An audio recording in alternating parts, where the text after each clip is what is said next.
What's up, everybody? Thanks for watching today. So I am currently out here at the Utah Auto Auction, god damn it, and it's hot as a mother freaker out here. So today I just kind of wanted to show you guys my process. As you can see, there's tons of trucks behind me. We've got some campers over here and the entire parking lot up there. I'm all the way at the end now, but that entire parking lot is full of cars. So what I do here, this is just a kind of a quick rundown of what you might want to do if you're looking at a car, but as a dealer I'm looking at cars all day long, so I have to do this pretty quickly and I have to be really careful and pretty thorough, because one little thing that you miss could end up costing you thousands of dollars. So just a quick run around with this truck right here. So I walk around each vehicle, I find the one I like. This looks like a nice clean truck. It's got higher mileage, 125,000 on a 2013. It's got the Hemi, so I walk around, it's clean. Doesn't have a lot of scratches or dents. Good tires, okay, I like that. Backup sensors, like that. This is about how fast I walk around it usually too. All right, I'll look underneath it. Okay, you check the leaks. Don't see any leaks up there. We've got some rust. Most of these trucks here do have rust under them. Okay, so far so good. Take a quick look inside. Make sure the interior doesn't stink. Doesn't have any horrible rips or stains. Looks good. This is the full 4-door. The big dog. Might look in here real quick. Don't see anything to be alarmed in there. Okay, so far so good. Okay, so at this point I would get in and start it up, make sure it doesn't make any funky scary sounds when you start it. Some vehicles do make a little clinkety clankety when you first start them, and I don't know, something about me, it just makes me kind of paranoid. So if it makes too weird of clinkety clanks when you start it, I usually kind of tend to pass on those ones, just because you don't know exactly what that could be.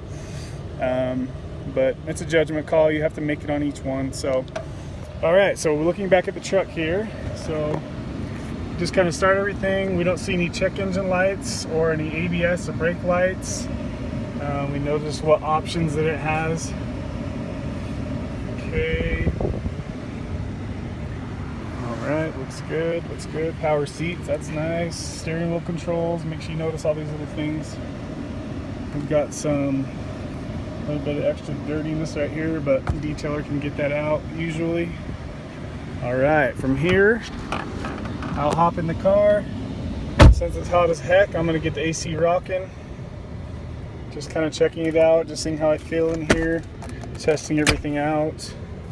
Do all the windows work? That's something you really got to kind of check, because that can get expensive to get those fixed. How many keys does it have?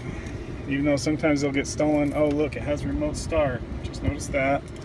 We got push button 4-wheel drive, tow hitch. Oh, heated steering wheel. Damn, I didn't notice that. Heated seats, didn't notice that either. So sometimes you want to take a little bit longer and check out all the options like that. So to me, this value just went up in this. I was looking at the average auction price, and it's right around what was it, 15.5 or 16 or something. So yeah, so from this point I'd start it. It runs good. I'll plug my little OBD2 scanner in right here, wireless, plug it in, and let my phone start to connect to the OBD status checker. At this point, I'm gonna go drive around for a minute, make sure the transmission shifts properly as it should, up and down. Sometimes it can be rough or hesitant, and you really want to kind of get to know the little quirks of, so you're not surprised. And that heated steering wheel kicked in real quick, and usually they'll beep at you unless you plug in your seatbelt. So it feels really solid. You're going to listen for clinks and clanks when you hit bumps, and usually that's a sign of ball joints, tie rod ends. This thing feels really solid, especially for 125,000 miles. So I like that. No check engine lights. So by this time my scanner has fully connected, and I would have looked at my app on my phone to make sure that there's no pending codes in the engine or transmission. And also I will check the readiness status to make sure that all of the systems of the computer are checked and they have all gave the green light, meaning that this vehicle will pass emissions and I don't have to worry about any weird. Usually if there's a transmission problem, most of the time it will put some kind of transmission code in the computer. That's not always the case. So you just kind of have to know at least you want to know the basic mechanics and know kind of the odd things you need to listen for as you're testing vehicles. Usually I can drive a car like less than 2 minutes and I will know if it's a good car. However, on that Altima you guys saw I recently bought, that I got duped, I got punked. Guy told me the car was perfect, felt great. I had no reason to think that a 70,000 mile, $33,000 Altima would have a transmission problem, but the day after I got it home, I got to drive it a little bit more, and when you go certain speeds, the transmission slips. So really watch out for CVT transmissions. You really got to be careful and really know what you're doing. I definitely recommend staying away from any Nissan CVT vehicle. That's just my personal opinion. You guys may disagree. So, okay, so we're currently just kind of checking over the truck again. It drove nice. I did drive it a little bit longer than that previous to this. So at this point, I will look at the average selling price, and the Manheim app will tell you what the average auction price is, and this one is right around 15, maybe 15.5, and then the retail would be around 18,000. Would be what you could ask for it. Most of the trucks at this auction, there's actually a previous Canadian truck lane. There's a lot of trucks that are previously Canadian or imported from Canada. And those typically will bring a little bit less money at the auction because they're just a little bit more, I don't know, there's like, usually the underside is like, has a lot of rust. So you got to kind of know what you're doing with Canadian stuff. One time I bought a near brand new Dodge Ram, and of course Dodge is the only brand, last I checked, that will not they will not let you use their warranty if it's been imported from Canada. So here I was with a 6,000 mile brand new Dodge truck with no warranty, and that really freaked me out. So we need to learn these little tricks and quirks. Things you'll get burned on some things. You learn expensive lessons otherwise, but the best way to do it is to do a lot of research before you just go out there and start spending good money on expensive vehicles, and just get to know as much as you can, guys, so you don't possibly get burned. Luckily on that truck I actually sold it to a big dealer, and I luckily got out of it what I bought it for, and they didn't have any problem with it. So that ended up, I got lucky on that one. The Altima I was telling you guys about, I'm currently waiting for them to, I guess they were pretty much sued by some company. There was a lawsuit for the CVT transmissions, and they are extending the warranty. So at this point I'm kind of just waiting for that to go through the final stages and hopefully just get a new transmission in there. If not, I'll just have to bite the bullet, spend a few $1,000s and get a new transmission in there, and then get lucky if I can break even on that car somehow.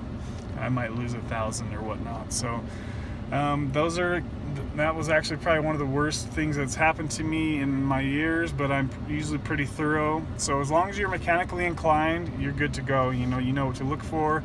Don't be lazy. Test drive each car before you bid on it. I can't tell you how many cars I've driven at the auction, and if somebody wouldn't have test drove it, they would have been very disappointed with that vehicle, because a lot of these vehicles have bad transmissions, but then there's a lot of good ones too. So in my opinion, you have to be pretty crazy to just roll the dice on everything and just buy it, you know, just taking a 10-second walk around.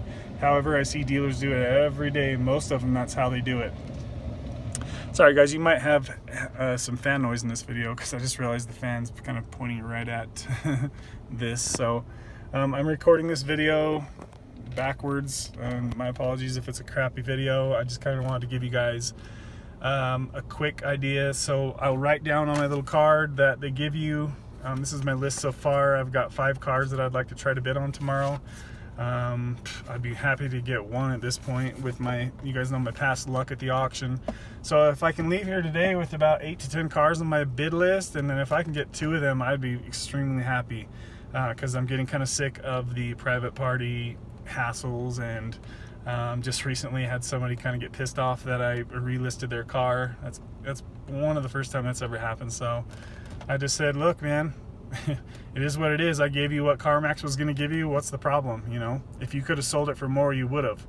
And then he was like, oh yeah, if I would have had more time and the storage space like obviously you do. It's like, dude, you have no idea how stressful it is being a dealer and how much money I have to pay to maybe possibly make $1,000 off of your little crappy car. Like, don't even give me shit, dude. You know what I mean? I paid you cash. I came to your house where you didn't have to go drop it off at CarMax. What more do you want, dude? If you could have got more for it, you would have. So I just hate people like that, dude. He's all butthurt. So anyways, that kind of, you know, that bugged me a little bit. But to be honest with you, I haven't done anything wrong. I paid him cash. You know, that's what CarMax would have gave him. So screw off, dude. You know, I'm just trying to make a little bit of money. Honestly, it doesn't really bug me too bad, but that is the first time anybody's really gotten pissed or even said anything about it. So, and I just have to, I've went to that guy's house twice, like dilly-dallying with private markets. I would love to get this auction stuff figured out, because this is why we become a dealer, so we don't have to deal with those hassles. But yeah guys, just a quick video for you. If you have any other questions about this process, so tomorrow morning I'm going to be bidding on these vehicles. I will bid on this truck tomorrow and see if I can somehow get a decent deal on it, and then I'll have the vehicle delivered. They ship each vehicle, I think it's $50 per vehicle to bring them to my dealership, so I don't have to hassle with it. But maybe I'll make a update video or an extension to this video and let you guys know if I got any of these cars. But so far the struggle has been real trying to get cars from the auction. As you can see, this truck is very nice and clean, and I'm very picky, and a lot of these cars are all scratched and dented up. There's some crappy stuff here, guys, so you really got to be careful. Take your time, walk around each car, find the ones you like, and then kind of dive into those. So that's basically my process. Also check the Carfax to make sure that there's no accidents. If there is, at least you know about it. They have to let you know if the title's rebuilt, so that would come up. Yeah, that's pretty much about it. Make sure you guys look for leaks. I know a lot of these vehicles are leaky fluids, and if it's a rear main seal, that can cost you a couple $1,000s to rip the transmission out and replace that seal. You know, and there's plenty of other things that can leak. So you don't want to get a leaky car unless you love to tear into stuff like that. And you want to make sure you check the check engine light, make sure that they're going to pass emissions, so you're not surprised when the vehicle shows up. One time I did buy a Mercedes here. The deal was just so good. I was like, oh, what the heck? This is a nice looking car. I didn't do the scan on it, and thinking I hit the jackpot lotto. I was driving home on the freeway, check engine light came on. There was like 6 different codes. As you guys can imagine, I was freaking out. I was like, oh my gosh, no wonder this car was so cheap. It ended up being like a mass airflow sensor and some other little sensor. It really wasn't too big of a deal, but I could see how it would freak people out, and that's why they sold it cheap. And I ended up making like $2,000 or $3,000 on that. It was like a $7,000 Mercedes. So, you know, on this truck, if I can make, I've bought in similar trucks like this before. You know, if you can buy them for around 14, 15, 16, you can usually sell them for about 17. You know, maybe make $2,000 to $3,000 would kind of be ideal for me, and not have to do a lot of work. I might get this one detailed just because the Canadian cars, they have some dirt and dust usually in the cracks of the vents and under the seats. The Canadian cars, you really kind of have to do a little bit more detail work usually, but that's okay. If I can get the price right and it runs, drives great, you know, I would definitely be able to sell this truck pretty easily for probably 17 or 17.5, somewhere around there. It's a nice truck. So that's it, guys. Thanks for watching. Have a great day.